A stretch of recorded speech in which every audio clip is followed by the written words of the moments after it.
Hey, RetconRaider here, and welcome to Disco Elysium, a new story-driven RPG from Zaum Studios, which I almost certainly pronounced incorrectly. Now, this is one of those games where it's actually easier to show you how things work than it is to try to explain them, so we'll be jumping in just a moment. One thing I will say, though, is that this is more of a point-and-click adventure game than it is an actual RPG, though there are skill checks and there is RNG involved. I should also warn you that the game is about 90% text and dialogue. It's well written and the story is very intriguing, but this is mostly just going to be me reading to you for the next hour or so. Still, if you're into that, then feel free to keep watching. For what it's worth, I do feel like it's a story that's worth getting invested in. That said, let's get started. Now, obviously, the first thing we have to do is build our character. And the developers actually strongly encourage you to min-max, essentially being great at one thing, but terrible at another. That can be interesting, but it also locks out a lot of content in the long term. In this case, I think I'll actually play it safe and go with an average build across the board. It is a bit of a cop-out, and it does mean we're going to have a harder time at first, but it should hopefully make for a much more flexible character once we get past those first few hurdles. Though I've never actually tested this strategy, so I'm not entirely sure what to expect here. Next up, we have to choose our signature skill, and this is where things start getting interesting. There are 24 skills in total, but they're not just skills, they're also fragmented parts of your own personality. The higher the scores go, the better you are at that skill, but the more pronounced that aspect of your personality will become. To the point where it can end up becoming detrimental or even outright self-destructive. In this case, I think we're going to go with an average cop, who relies on hunches and intuition to get things done, mostly because I haven't had a chance to try it yet. Let's see how this goes.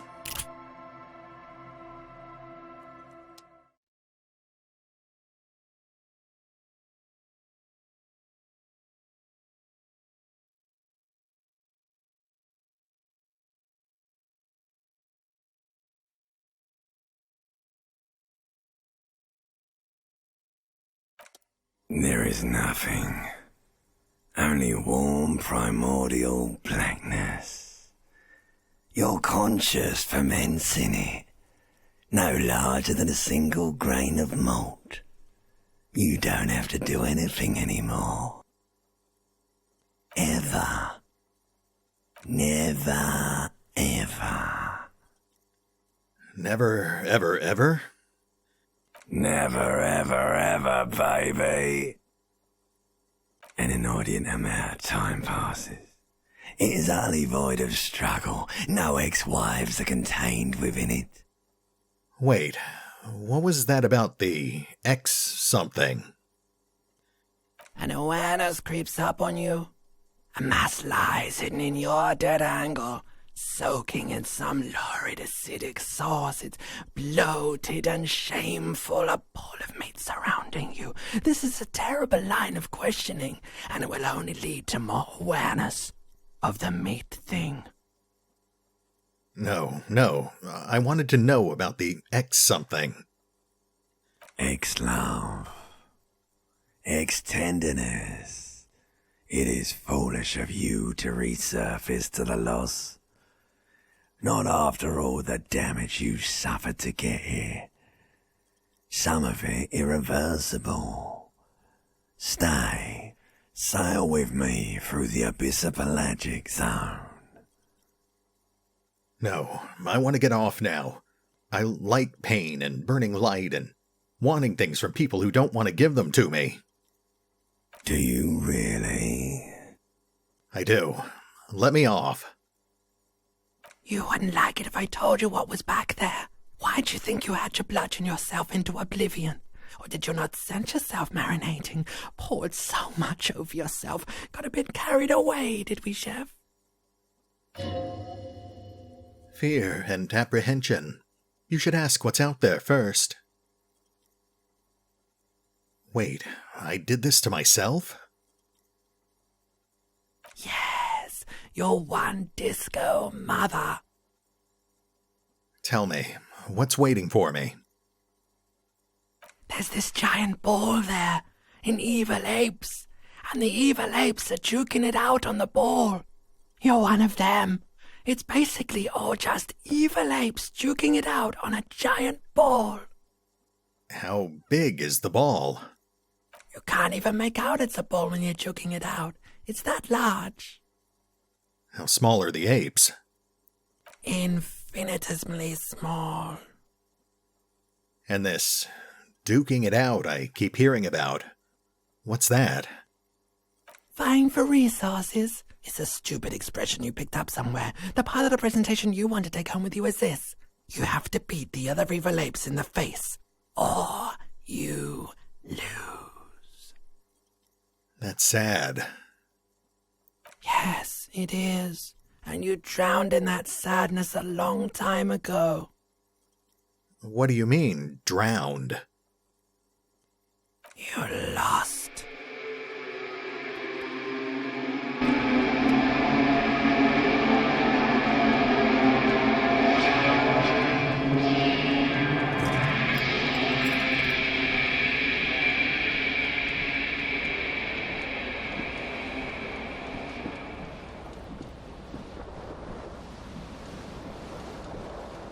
And welcome to Disco Elysium.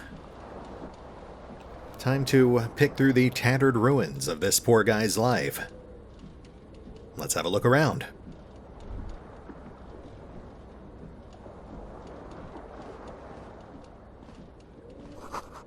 This magnum-sized bottle of Commodore Red is empty. Well, that certainly explains some things. Let's, get some pants on. Flare-cut trousers. You hear a jingle. Keys are clinking in the pocket of your flare-cut pants. It says, whirling in rags, on the aluminum keyring. There is a single key on the ring. The number 1 is etched on it. It should open the door. Well, it's not much, but, it's a start.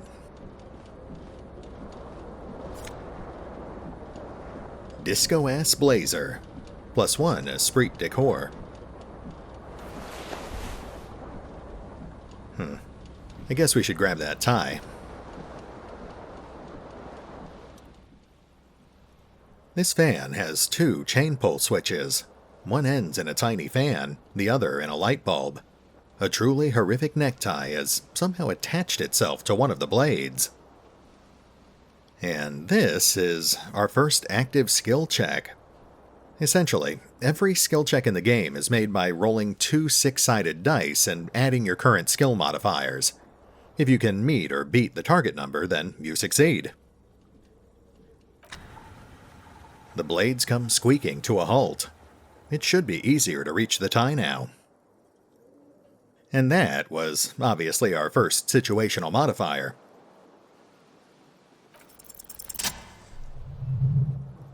You swoop up and catch the tie. Snap! It's released from the blade. What you have in your hand is a truly hideous necktie with 4 or 5 different patterns.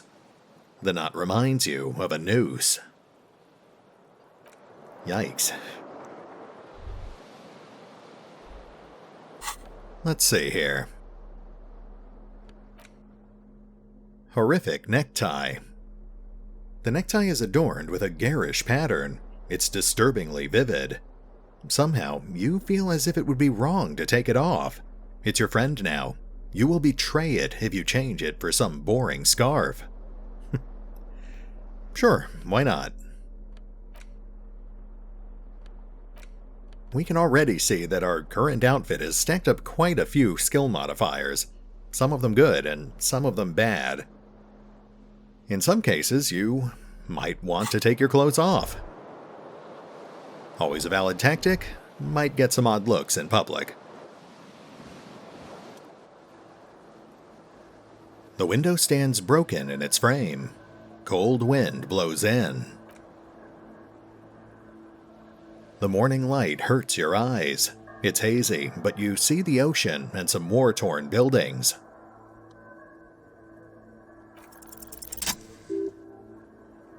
The shards face outward. Whatever broke this window came from the inside. Did I break it with my own hands? A fine web of scarring covers the back of your right hand, but none of it is recent. What did this then? More likely a projectile than a held object. There are no fragments on the floor from pulling a tool back in after impact. Wait, what am I doing? Something you've done before. Assess the size of the impact. It is too large for a bullet, yet too small for a piece of furniture. You're looking for something heavy and larger than your fist. Like the green shoe that's on the hat rack in the corner, which coincidentally is missing its friend. Congratulations, you smashed the window with your own shoe. Now you only have one. If you're lucky, you can still find the other one on the balcony outside. Maybe it wasn't me. You mean someone else took your shoe off and smashed the window with it?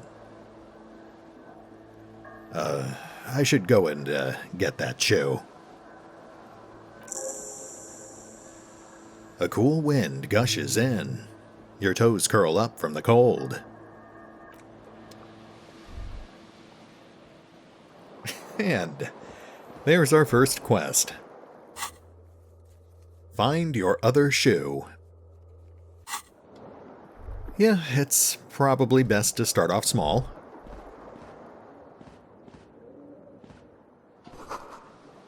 You see bottles in the bathtub. Wine, beer, and sweet liquors. White satin shirt.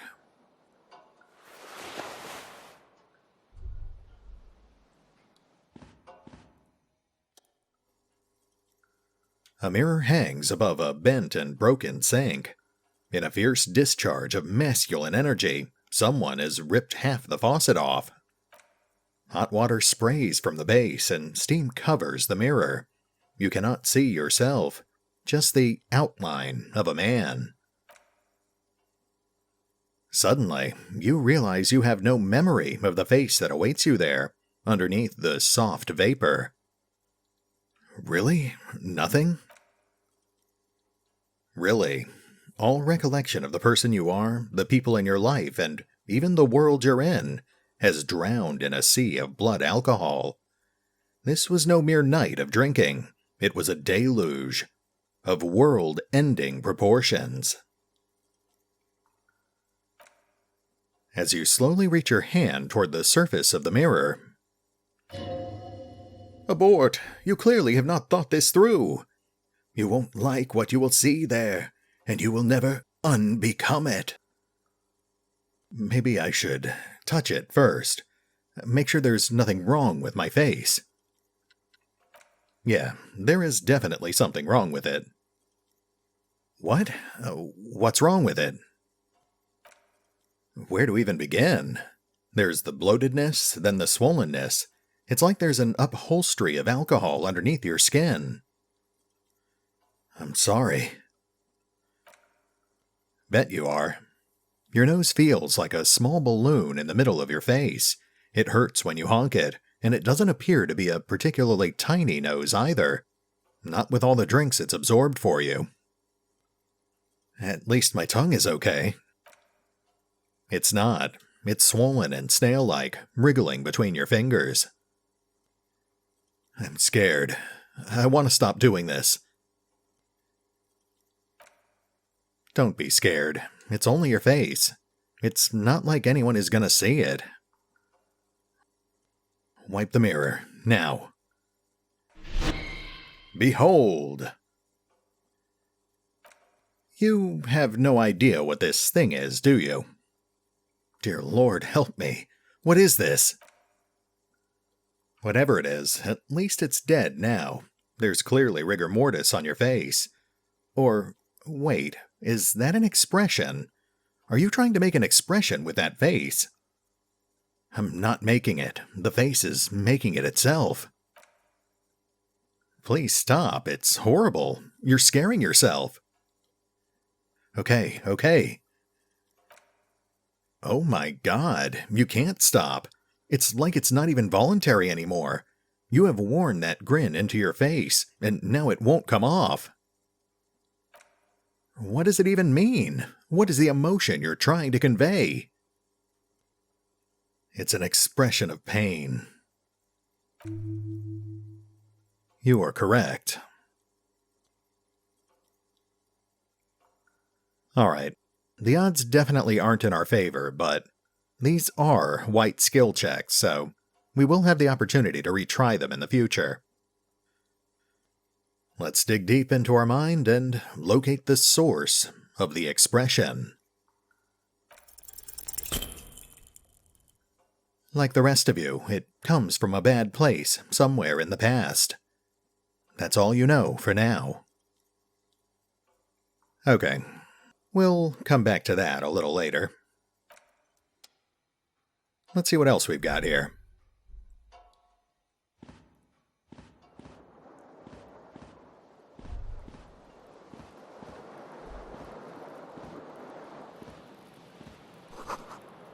This reel-to-reel tape player is still on, rolling empty.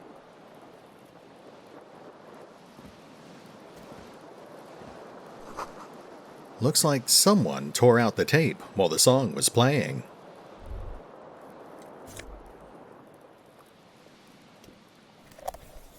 An empty cassette case. Nothing we can actually use, though.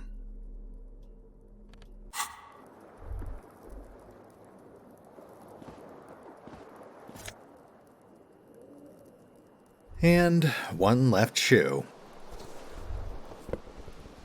Alright, let's go see if we can find its partner.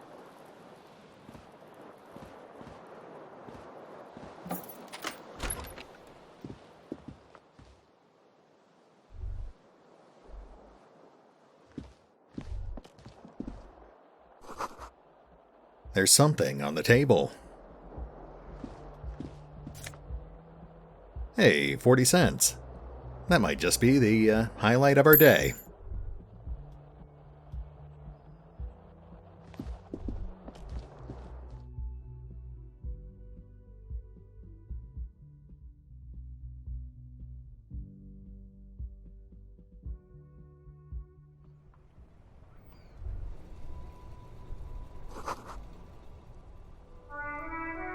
The smell of the sea makes you dizzy.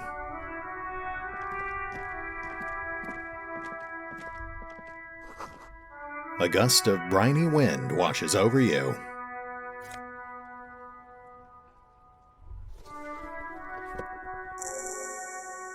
There they both are, two identical shoes, both copiously green and indiscriminately snakeskin, reunited on your feet.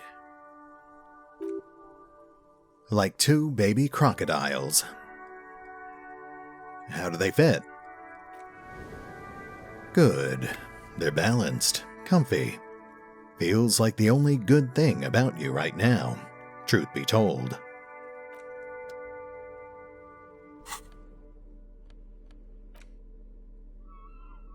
And they grant +1 composure, which certainly explains why composure decided to suddenly chime in.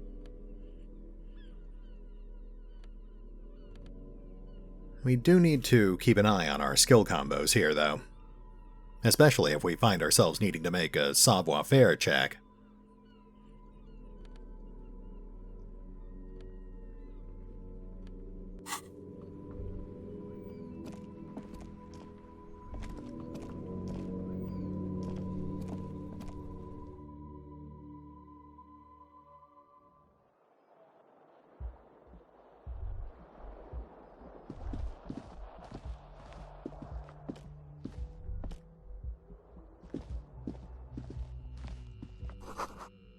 The calendar says it's March. The year is 51. Hello, officer. Here we go. The young woman raises a cigarette to her lips. Her eyes are brown and her face is speckled with birthmarks. She can't be more than 28. Officer, am I military personnel? No. She seems perplexed by your question. Then why did you call me an officer? Because you're a police officer, sir. She pulls on her cigarette. Are you sure? I am, yes. Unless you've been feeding us a set of very well-rehearsed lies all this time. She takes another drag. All this time? You've been here for 3 days. On official police business, no less. And what business is that? I couldn't say. In truth, so far, mostly drinking. Why don't I remember being a cop? Or anything else? Could it be because of the drinking? She raises an eyebrow. The cigarette sizzles. Who in their right mind would let me be an officer of the law? Don't be so harsh on yourself. They let almost anyone be a police officer. Ouch. That is our first red skill check. You can't retry those.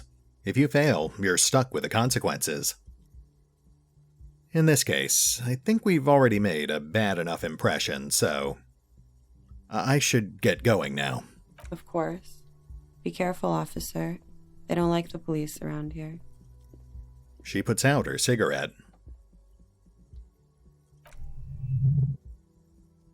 Something stirs in you as she's about to go. Call it an instinct, a need, the need to ask questions. It's like you've said the words 1,000,000 times before. She looks back at you, a light glinting off her eyes. Before you go, I have some questions for you. Yes? What is it they have against the police here? The dock workers are pretty cocky. They think they're police enough. At least here on the coast. I can't say about the rest of the city. Where exactly is here? Where am I? You're in a hostel, sir. No, where are we? Where in the world? We are in Revachol. Revachol is the disgraced former capital of the world, divided into zones of control under foreign occupation, half a century after a failed world revolution. She is central to our moment in time. Should that mean something to me? You sure look like you're from Revachol. Revachol parties. Tell me, is it 51 now? It's 51. What century? The current century. And what's that? What number? Centuries don't have numbers. They have names. And this is the current one. How many centuries have there been, then? Civilization has existed for 8,000 years, sir. She grins. What's so funny? You're right. Her expression turns serious. There's nothing funny about civilization. Your room is almost next to mine. Did you hear anything last night? There was the usual ruckus. She shrugs.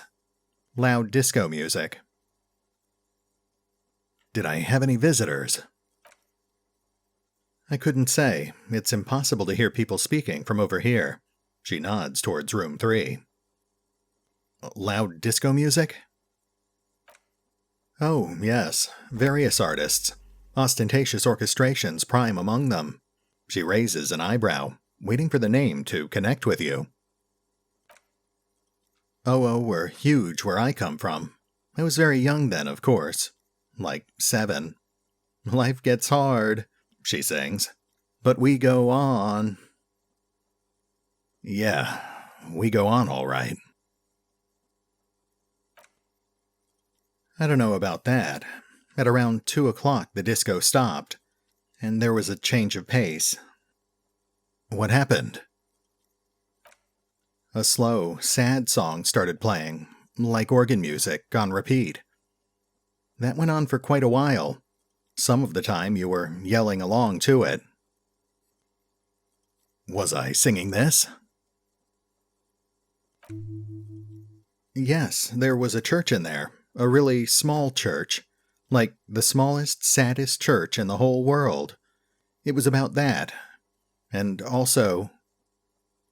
What else? That it doesn't matter anymore, and that we were alone now. It was difficult to tell. The song itself was very quiet and soft, but you sounded like a wounded boar, sir. It was hard to understand what you were singing on top of it.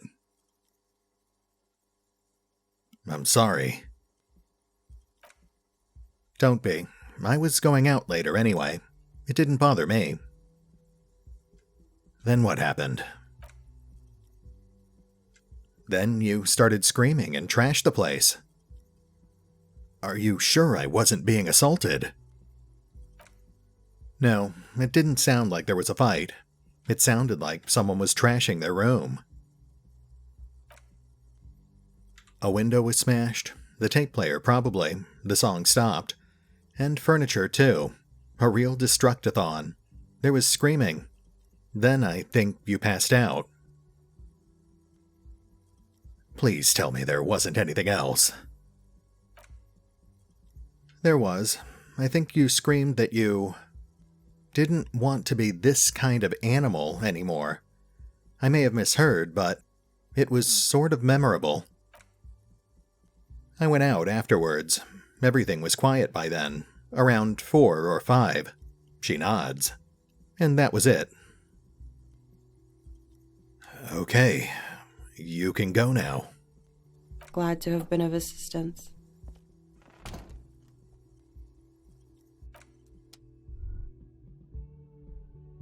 Well, I don't know what to say. Let's push on.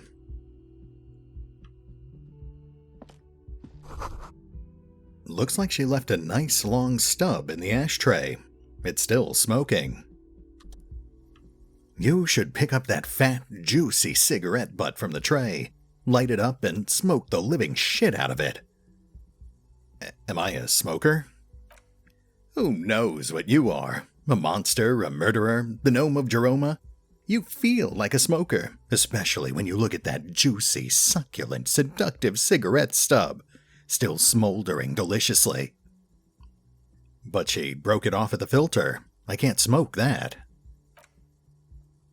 How very astute of you. This renders it ineffectual. You should look for a whole cigarette, or better yet, an entire pack. Strike that, a carton. Make sure they're all healthy and able-bodied, then smoke them all. Well, I'll think about it. Good. Thinking about yummy cigarettes in your mouth is the next best thing. Make sure you think about juicy sticks of tobacco all the time, though. It doesn't count if it's not all the time. And when you're done thinking about them, graduate to getting them. Plus, smoking them gives massive bonuses. You're weirding me out, electrochemistry. He is not a good friend. Great, so now we have a quest to find cigarettes and smoke them. Way to stay focused, guys. Nice priorities.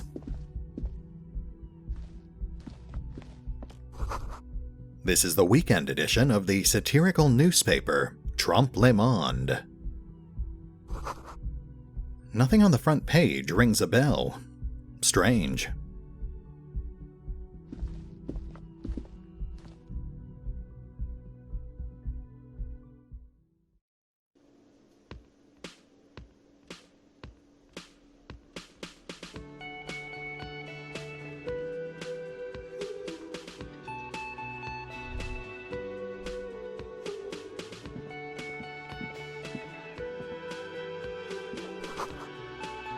This is where the lyrics would be.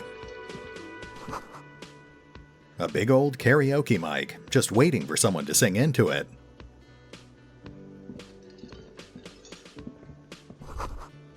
The speaker is connected to the radio. The music is seasoned with static. You should totally sing karaoke here, the first chance you get. Your emotions need to be expressed. People need to know of your vast oceanic soul. My soul's cubic content is obscured by the hangover.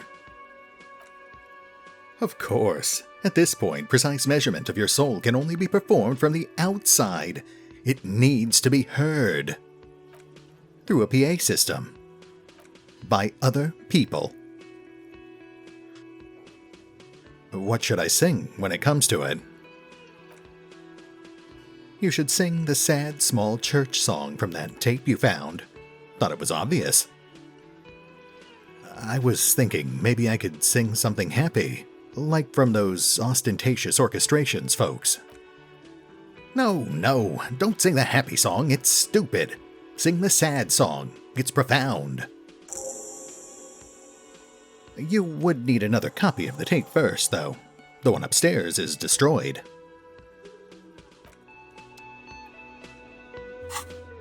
Fantastic. So, smoking and singing. I'm a detective.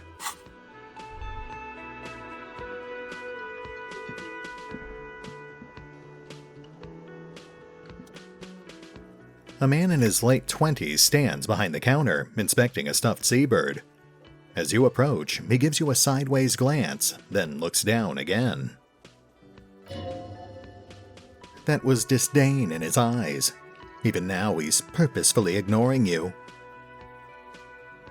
Something tells me you don't like me. Oh no, you're a hero. A real hero cop. He says without looking up. Could the massive property damage upstairs have anything to do with this? So, not only am I a cop, but I'm also a hero? Yes, you are. A real decorated hero. What did I do? What did you not do? First, you took the body down. Then you solved the murder. Then you didn't trash my hostel room.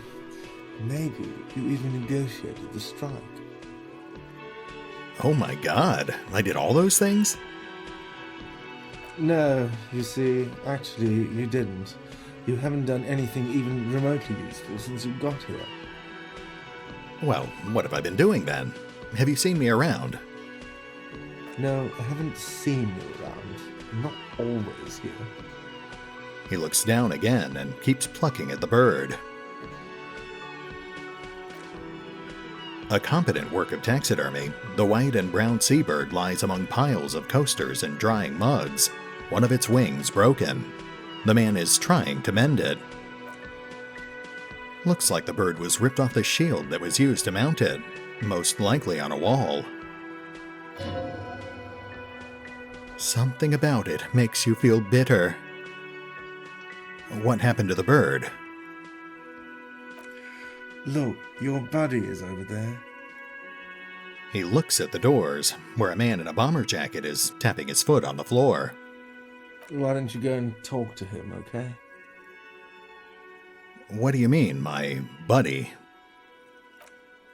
He pretends to not hear you, concentrating on the bird instead. Look, are you the bartender? No, I'm not the bartender. I'm the cafeteria manager. He's very animated all of a sudden. This seems like a touchy subject. What's the difference? I have 3 cafeterias to manage. 3. Sylvie tends the bar here, not me. I'm only standing in. Where did this Sylvie go? She just, you know.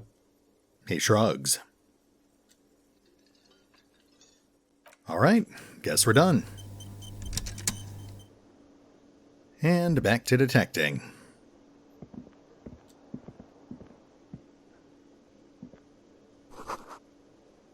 The menu has been wiped clean. Only the word Monday is written on it. This is a water cooler. A large bubble is rising to the surface. Nosafed. That's our first healing item. I'm sure we'll need plenty of those. Honestly, it's a miracle we've moved around this much without hurting ourselves.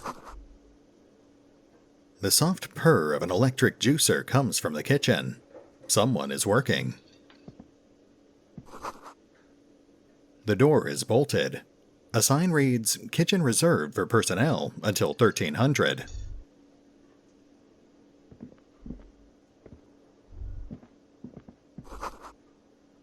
A sign reads, "Mess hall reserved for union members. Doors open 1600.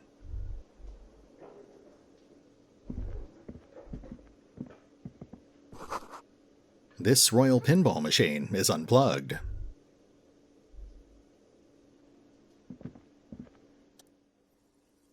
A bespectacled man in an orange bomber jacket is tapping his foot on the floor. Looks like he's waiting for someone. You. As you approach, he narrows his eyes and extends his hand in greeting. If an assault were launched on this building right now, if the windows came crashing down and the whole world descended upon you, this man would hurl himself in death's way to save you. You are sure of this. But why? Hold on. Who is he to me? He is your half-brother. Hello, I'm Kim Kitsuragi, Lieutenant, Precinct 57. You must be from the 41st. His grip is firm. You realize he is waiting for your name. This is your chance to come up with a really good name for yourself. Get creative. Conceptualize. Sure, those odds are in our favor. Let's give it a shot. Concentration makes you squint your eyes. Your name should be deep gold and orange, like a forest fire looming on the horizon, but mixed with the stench of liquor rising from your breath. You're 2 steps closer to it, but there are still many to go. It is not yet time. Okay, then. He processes the information, then disregards it. It looks like we had a little scheduling error on Sunday. Saturday too, actually. Have you had time to talk to the manager here? You mean him? Yeah, I just talked to him. If you don't mind, we should talk to him again. Ask him for a rundown of the area. Now that I'm here as well. I understand the scene is out back, right? It also wouldn't hurt to assure him the police are finally here. In full force, I mean. Have you mapped out the initial interviews? Yes, the police. I'm aware I'm a policeman. Right. And the interviews? He taps his foot, more out of habit than impatience. What interviews? At the 57th, we like to prepare an initial list of persons of interest, and then just skim the surface. Prepare the field, get to know the players. You don't do that? Maybe it's not an inter-district practice. He gestures with his fingers. I haven't. Okay, we'll have time for that after we take a look at the coroner's case. Have you removed the dead body from the tree? A dead body? Mm-hmm. I don't like dead bodies. Sure, but did you take it down from the tree? Look, man, yeah. Does that mean the body is no longer in the tree? No. So the body is still in the tree? This is the first time you detect a weariness on the lieutenant's voice. It is obvious he would have preferred for the body to no longer be in the tree. Where it has been hanging for 7 days straight. We should go there as soon as we are done talking to the owner. What if I told you I'm not really a police officer? We all feel that way sometimes. There is no such thing as a police officer, I'm afraid. What remains is that there is a dead body in the tree. Someone has to figure out who put it there. If we don't, no one else will. He concludes. But first, we have to take it down.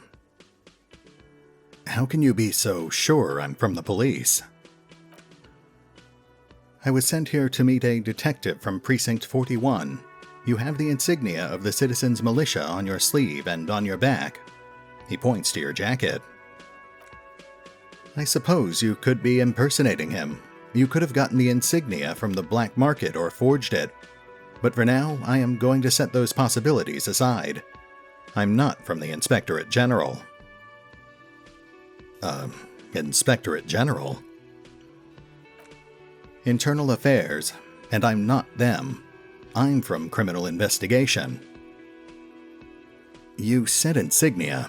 These white rectangles, you mean? Yes. But they're just white rectangles. They're not just white rectangles. They bear a halogen watermark with the letters RCM and a pattern resembling the street grid of Revachol West. I would ask you to step into the headlights of my motor carriage, but again, it's none of my concern. I just need you to do your job. But shouldn't I have a badge or something? You mean you don't have a badge? It wasn't on me when I woke up. Losing your identification card is a serious matter. My vehicle has a shortwave. You can use it to report your badge missing. I would advise you to locate it as quickly as possible, but getting the body down should still take precedence. But I can't remember anything. He looks at you for a moment in silence. I can see you drank last night and the night before, and that you are still drunk now. But I have seen officers go through much worse. Much worse. If you need something for your headache, there is a general store nearby. But as I said, the dead body should be our #1 concern.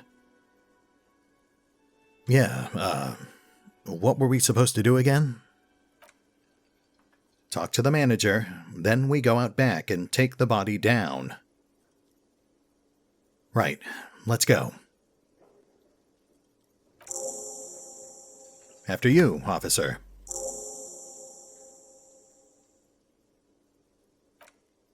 Lieutenant Kim Kitsuragi is now in your party. You can talk to him whenever by clicking on him.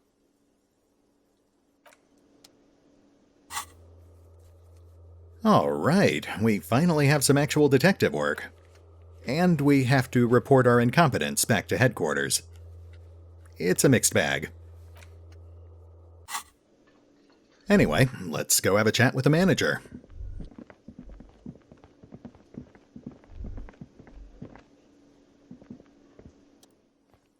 The man with the unimpressive beard notices you approaching.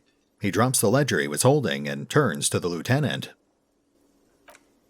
Mr. Gart, right? You run this place. Kim glances into his little notebook. Yes. He responds tersely. I am Kim Kitsuragi from Precinct 57. This is an inter-district investigation, so joining me from Precinct 41... He looks to you, realizing he still doesn't know your name. What is gold and orange, like a forest fire, but smells like liquor? Are you kidding me? No, man. Help me out. What is golden orange and smells like liquor? It's you. It's obviously you. You smell like liquor, and you're orange. See? Everyone agrees it's your color scheme. We're on the right track with this name thing. Is this what you get when you call the police now? We've been waiting for a week here. He turns to Kim. Sir, I understand your concern, but we are here to do a job. And for us to do it, I need you to stay calm. Yes, of course. He takes a step back. I know it took us a while to arrive at the scene, but it also took you a while to call us. It was you who placed the call, correct?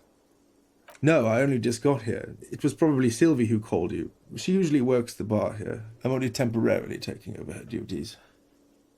Do you have her number? As a matter of fact, I do. He looks behind a pile of coasters, finds a slip of paper, and hands it to the lieutenant. You said you just got here. From where? Are you a local? What? Of Martinez? No, I live in Jamrock. I only sometimes come here to keep an eye on the place. This is just one of the many, many cafeterias I manage. But you still know your way around, yes? In case we need directions. Yes, I know where some things are. But as I said, I don't live here. I just used to work here. And I'm not going to start working here again, if that's what you think. I didn't imply that. Detective? He turns to you. Who? Me? Mm-hmm. I have everything. You? He checks his little notebook. Oh, you mean, do I have questions? Yes, he means do you have questions for me, like a police officer would. The cafeteria manager is clearly agitated again. Where exactly is the body? Behind this building, there's a courtyard. He points to the kitchen behind him. They hoisted him up on a tree there. And how do we get there, then? That's easy. See that door there? He points to the west. First, you exit through that. Then to your right, you should see a big hole in the fence. A really big one. You can get to the courtyard through there. No need for the keys. The hole is big enough for the Franconigerian cavalry to fit through. Who killed him? I don't know who killed him. I'm not the police. That's your job. Did you kill him? What are you, crazy? Of course I didn't kill him. Why did Sylvie go away? She went away because none of your business. This is the second time you've avoided the subject. Oh my God, what is your obsession with this Sylvie person? Get over it. Okay then. That's all. Let's go. Not so fast. He points to you. You owe me 130 real. Oof. We could try to run away, but we're wearing platform shoes and flared pants. Besides, I don't think it would make a good impression. What's real? Oh, excuse me. You owe me 130 real. He pronounces it with a mock aristocratic accent. The IIR, or Intersolary Real, is a global reserve currency. Whatever part of the world you're in right now, it's safe to assume he means you owe him some money. Oh, I understand. You mean I owe you money? Wow, you're a genius. Yes, that's right, money. You owe this establishment 130 real. He points to the red ledger on the counter. What do I owe this place for? Let's see. He dramatically turns a page in the ledger. 3 nights at a tariff of 20 real comes to 60 real. Then there's the window you annihilated. The hole in the window was the first thing I saw when I came to work, so don't try to tell me you didn't. That will be 40 real in damages. Another thing you annihilated is half the bar. You've run a tab of 30 real. Actually more. But we'll round it down to 30 for your hard work maintaining the stability and order of Revachol. That's 60 plus 40 plus 30 equals 130 real. And yes, real is still money. We could try to arrest him, but I don't think that would go over very well. But what exactly is money? What are you, a philosopher? Since I woke up, I have trouble remembering even the most basic concepts of reality. Money is what grown-up people use to pay for things. Things like this hostel room, or... He peeks into the ledger. Or 8 bottles of potent blend and 9 packs of Royal Extra. We use it for everything, really. Interesting. Where do I get it from? Are you serious? From your work? I don't know. You can take bribes, I guess. He looks at Kim. I'm sorry, I don't think cops take bribes. Some do take recompense. The lieutenant is dead serious, but only to survive. But why do I need it? For survival, to pay me, unless you want to become a hobo. Do you want to become a hobo? There's nowhere else to stay in Martinez, and it's cold spring outside. Money doesn't make you happy, but it lets you be unhappy for a while longer. If you run out of money, you die. It's like that for all of us, me too. That's why I need you to pay me. He stops and says, mostly to himself, I'm not an asshole. Is this money? Yes, it is. Okay, that's 10 plus 10 plus 20 equals 40. I'm now down to 90, right? No, you see, there's a tinge of sadness in his voice. That's 40 cents. Cents are a form of currency 100 times smaller than the real. I'm not even going to take this. Come back when you have 130 real. 100 times smaller? Yes. But that's horrible. It is. He stands silently, looking at the coppers on the counter. Isn't it evil, the order of magnitude between what is asked of a person and what they have? Darkness rides. It does, doesn't it? There's a shuffle of nylon as Lieutenant Kitsuragi looks for something in the pockets of his orange bomber. That's cop, for I haven't offered to pay because I don't have any money either. So, what happens now? He turns to the lieutenant. I'm sorry, but he has to pay. I can't let him stay here any longer if he doesn't. If he doesn't have the money by tonight, then... He shrugs. Officer, maybe you're better off working this from home for now. You live in Jamrock, right? It's not that far away. Isn't there somewhere else I can stay around here? You mean somewhere else to run up a huge debt? I don't think so. The union squeezed most places out of business to fund the strike. You're better off home. I don't remember where my home is. Officer. A pattern of creases appears on his forehead. You really need to take this up with your station. I have a shortwave radio in my car. Call them. Ask for assistance. We have to get this investigation started now. The man wants to say something, but then thinks better of it. Good luck. Those poor guys. By the way, where is home? The address is coming up blank in this place, sure isn't it? I really don't remember. But you've been at this hostel cafeteria for only 3 nights. Where were you before? You had to be somewhere. I don't know. Near? South, maybe. You don't really know, do you? I don't. Does this mean I'm homeless?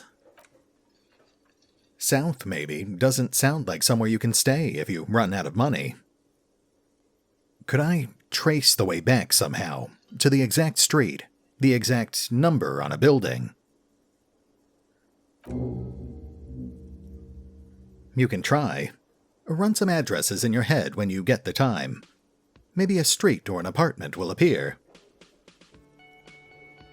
And this is our very first thought. Essentially an item we can equip to our character's mind, or more precisely, their thought cabinet. Some of these thoughts are just fleeting distractions, while others are more complex social or political ideologies that the character will adopt as a result of their choices. In this case, we obviously gained Lonesome Long Way Home because we started wondering where we lived. But if we had ended up embracing homelessness, then we would have actually gained Hobo Cop instead, which is essentially a mutually exclusive thought. Much like with other items, thoughts each come with their own bonuses and penalties, but just like skills, they also come with their own agendas as well. This will most commonly manifest in the form of special dialogue options, but may also end up influencing certain skill checks related to that particular thought. A character with greedy thoughts, for example, might actually find it harder to perform altruistic or charitable actions, while a character obsessed with art will find it much easier to perform actions related to art. It's also important to note that, much like with skills, these thoughts can end up altering the way the player interacts with their surroundings, or the way that other NPCs interact with them. Embracing a social or political ideology, for example, is likely to change the way that other characters perceive them, making it easier to deal with characters who agree with their beliefs, but much harder to deal with characters who don't. In this case, though, we're really just wondering where our house is, which is more or less harmless.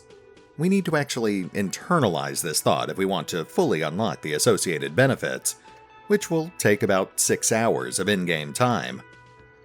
During that time, we'll temporarily enjoy a +1 bonus to Encyclopedia, because we're actively thinking about it.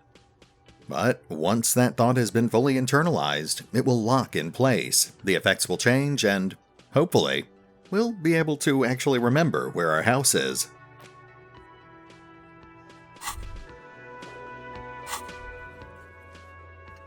Anyway, we're just hitting the hour mark, so let's go check out that body, and then we'll wrap things up. A woman's hand wrote yesterday's menu. Today's starts in a man's handwriting.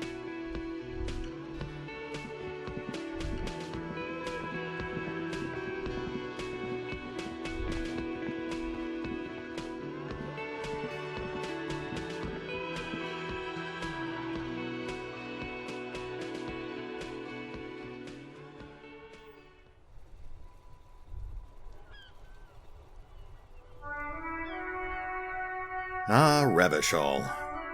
You know, for a slum, it actually doesn't look that bad. That must be Kim's motor carriage down near the road there.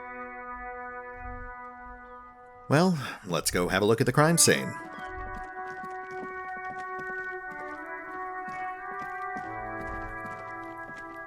Oh, the local youth. Throwing rocks at a week-old corpse. Delightful.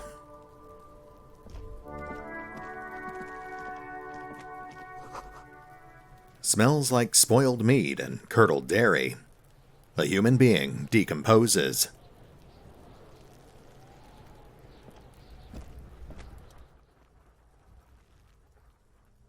The corpse looks at you with bulging white eyes. The face around them does not look human. It's swollen and ready to burst. His lips are fish-like, and his tongue like a ball gag in his mouth. You seem to be holding your breath. A cargo belt twists his neck at an unnatural angle. The body below appears stiff. It's letting out an ungodly rot. The smell seeps in, even through your clenched nostrils. God, what is that? Why is it so bad? Active decay. The lieutenant raises a white piece of linen to his nose. It's okay to throw up, officer. No one is judging. He's about to blow. The cop's gonna blow, Kuno. Well, she's not wrong. We are, in fact, probably about to fail this check. Wow, we critically failed. Not a good start. The smell is repulsive. It pushes in from your mouth, more instant and more familiar than anything you'd expected. More fever than odor. It fills your mind, flushing you from within.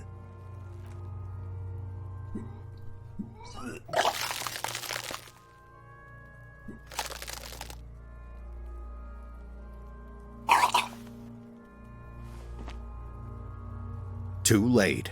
It's impossible to keep it in. Your body curls and pushes it out, burst by burst, until a pool of vomit lies under your feet and your throat stings from the stomach acid. Oh, I'm sorry. It's okay. It happens to everyone. The lieutenant hands you his white handkerchief. Keep it. Thanks. The hangover is clearly making this worse for you. You could use some ammonia to clear your head. You think ammonia would help? If you can handle the headache, he nods. Some officers use it to deal with cadaverine odor. But not you. I can't handle the headache. It's more likely he can handle the smell, unlike you. Okay, where do we get ammonia from? There's Frit nearby, east of the hostel. They usually have a small apothecary.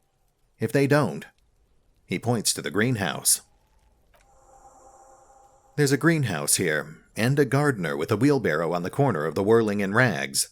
If she works here, she might have something for the smell.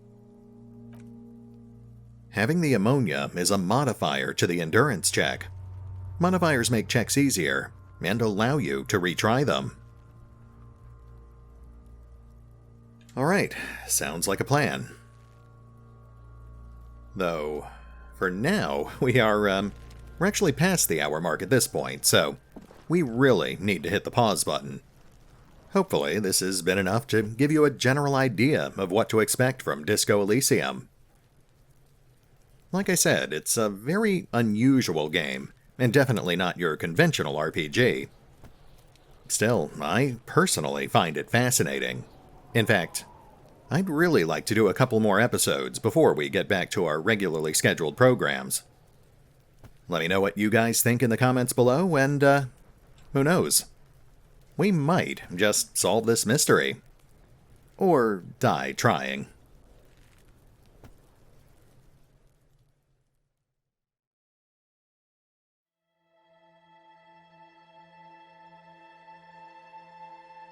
Oh, and remember, although I do love playing Disco Elysium, you can find out more about the game by visiting the official website, the official YouTube channel, the official Facebook page, the official Twitter feed, or the official store page over on Steam.